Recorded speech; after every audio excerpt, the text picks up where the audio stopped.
While it's not quite rebuild territory, the Detroit Lions are definitely in a retool, having to retool this roster and bring some players to fill the holes that were created by the departure of others. We've lost Khalif Raymond, Alex Anzalone, guys that have been there from the very beginning. They have found new homes, and we have to replace those guys. Right now, there are only 2 designated edge rushers on the Detroit Lions. That will be Ahmed Hassanin and Aiden Hutchinson. The Detroit Lions have currently 61 players on their roster. Of course, we go into training camp with 90, which means that we need 29 more people. If you take the draft, we have 9 picks. Let's say we leave that with 5 or 6, or who knows? We could leave anywhere from 4 to 6 players. How many of those players will actually make the team? Then you have the UDFA. How many of those players will make the team? But to build up the 90-man roster, we have 29 more spots to go, including the draft pick. So there are a lot of roster moves that the Detroit Lions still have to make, and this could potentially be one of them. Now, I fully expect that we'll hear, today being Tuesday, I think we'll hear this week that this guy will be signed by the Detroit Lions. According to Aaron Wilson, and his Twitter account says the Lions have hosted DJ Wonnum for a visit. DJ Wonnum, formerly of the Carolina Panthers, he also was drafted and spent some time inside of the division. He was actually drafted by the Minnesota Vikings back in 2020. So that's the second time. Yesterday, we brought in a guy in the 4th round of 2020. And as a matter of fact, the gentleman that we just brought in was drafted the pick before. Am I tripping? Here? Was the previous guy that we brought in. I just made a video. I feel like he was 118.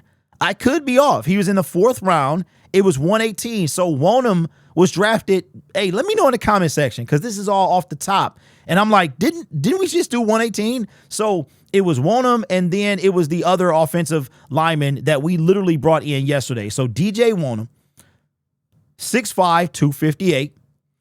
will be 29 years old during the season. So I can already tell you who this guy is shaping up to be. Was drafted in 2020, 4th round, pick 117. I know I'm not tripping. I know that the other guy that I can't remember his name, that we brought him in, Barch. I just literally made a video about this dude. I think he was drafted the pick after DJ. Here is his stats for 2025. 19 solo tackles, 3 sacks, 1 interception. If we go and look at his career, was drafted by the Minnesota Vikings, spent his entire rookie contract on the Minnesota Vikings. You can see here he was relatively healthy. He played, this was during the 16-game season. I think this was the last year of the 16-game season. Played 14 games in his rookie season, then 17, then 16, and 15. I don't know what happened his first year in Carolina, but played 16 out of the 17 games last year for 86 total in his career. But here's something that stands out to me. I think that this guy is going to wind up a Detroit Lion. If we look at his entire career, his peak has been 6. So his career high was more than Al-Qadim Muhammad, who was at 6 before he got to Detroit. He has had at least 3 sacks per year in a season. He's also had at least one forced fumble, and he's been in the league for 6 years. He must have signed a 2-year deal with the Carolina Panthers. He's had a forced fumble in 4 of those 6 years. And of course, his first interception came in his last year, for a total of 30 sacks in his career thus far. I feel like the Lions are going to sign DJ Wonnum. I don't really remember him, which is crazy. I don't really remember him. It's kind of ringing a bell, but he doesn't jump out to me with Minnesota, but that's where he had the 8 sacks. He had 8 sacks twice. He had 8 sacks. So he must have signed with the Carolina Panthers in free agency of 2024 when he became a free agent for the first time. He had 8 sacks his second year and his last year in Minnesota. Let me pull up something. I want to know, what would his market value be? That's what I want to know, because that could really tell a lot if the Detroit Lions are going to sign him. Of course, spot track and the market value is just something that, you know what, I could definitely see this guy signing. I definitely could see him signing. And I think that the Detroit Lions will sign him. 2-year deal, $5.7 million. I think that this is exactly what they're going to do.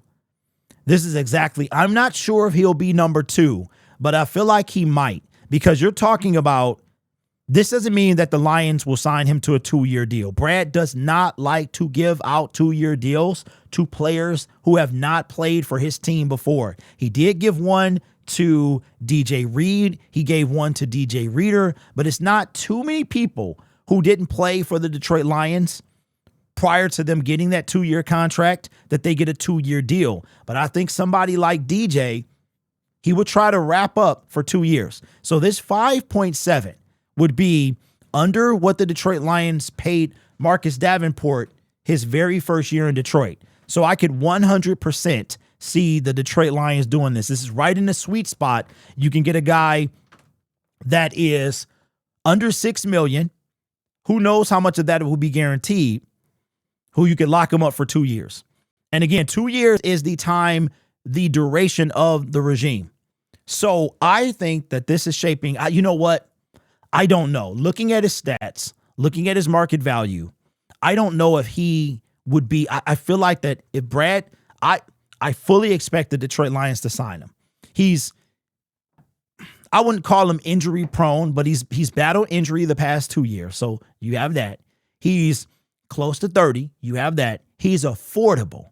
He's probably more affordable than a lot of the pass rushers that's going to be out there. And you could lock him up for 2 years. And again, that would be tough for Brad to do because you have Bosa. Bosa's going for double-digit millions.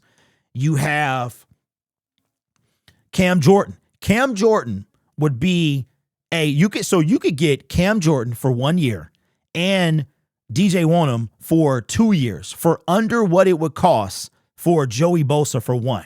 So as far as so you can have both of them, guys. Both of them guys, you can get 2 for the price of 1. You can get Cam Jordan and DJ. I wouldn't be mad. I wouldn't be mad at this. I don't know if this guy would be number 2, but I wouldn't be mad at this because, again, we only have 63 players on the roster. We're going to need other players on our team.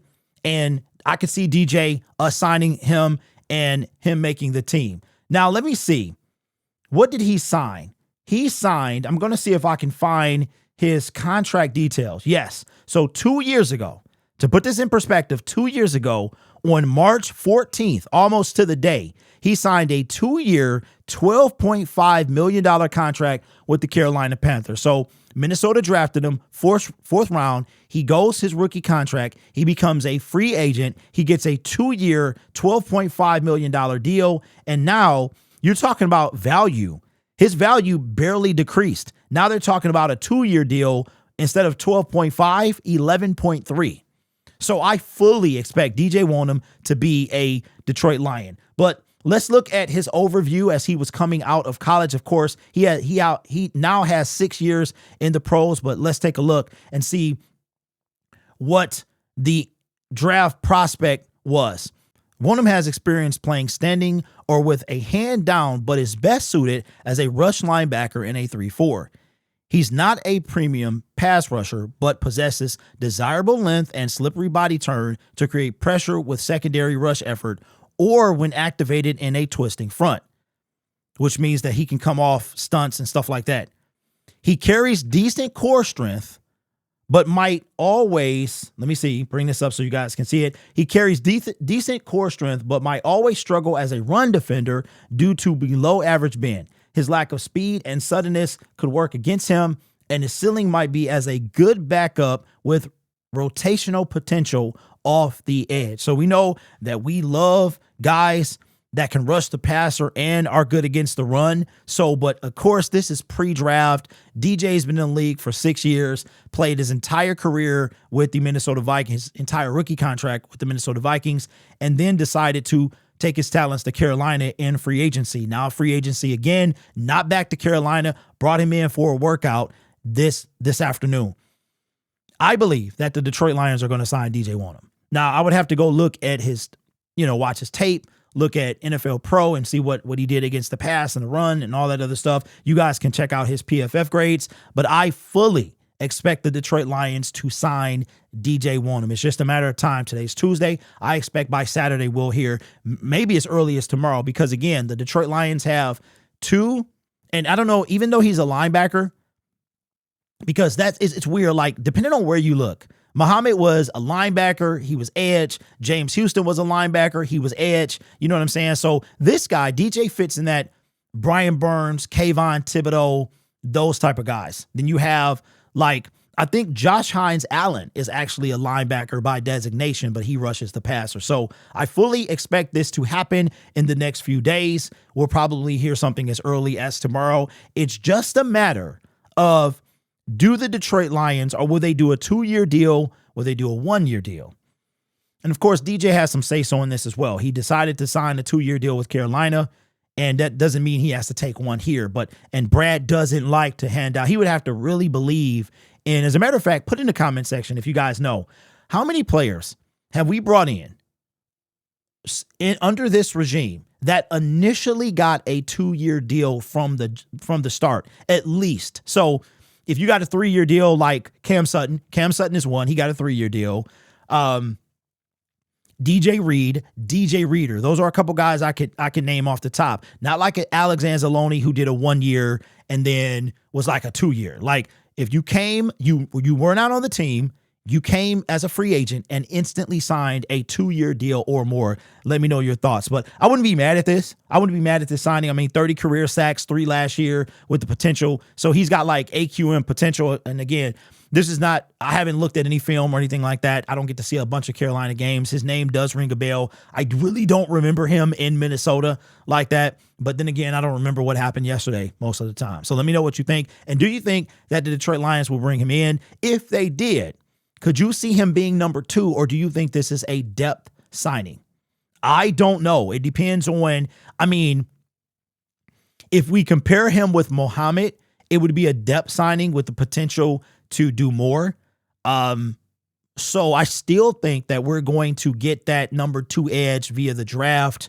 I mean, Bosa is still out there. I did see a graphic that he tweeted something in a 49er uniform, so I don't know if he's going to be signed, if he wants to be signed. I don't even know if you would want him on the team. And then, of course, Cam Jordan has not signed with the Kansas City Chiefs yet, so let me know your thoughts. Wouldn't be mad at this. Again, we need depth. I would love for somebody to rush the passer. At this point, I would take almost anybody. I mean, if you told me Brad was signing you, I'd be like, that's what's up, because, I mean, you've neglected it for too long. So let me know if you think he's Al-Qadim Muhammad, or who is he a comp to? Is he Muhammad? Is he potential 2, or neither? Let me know. This channel is made possible by viewers, subscribers, and members just like you. It's because of your support I get to do what I do. You could be anywhere else on YouTube, but you choose to rock with me. Some weird people out there. You guys are awesome. Take care of yourself and each other. And as always, go Lions.